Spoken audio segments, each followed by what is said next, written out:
Hi guys, how to use stopwatch application on your iPhone.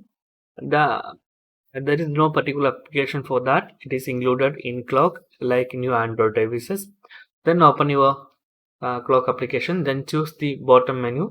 The third one is stopwatch, and you can simply start the start button to start the stopwatch, and also you can use the lap for adding laps like this. Tap on that. It is creating lap times, and also it is give different types of color if you tap on that lap button. Okay, that's very useful. You can use this one, and also you can, after you tap on stop button, you can see the after tapping stop button there is a button for start again, and also you can see the lap button while stopwatch is stop. The lap button change to reset. Tap on that reset.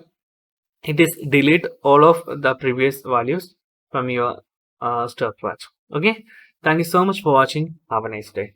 Bye bye.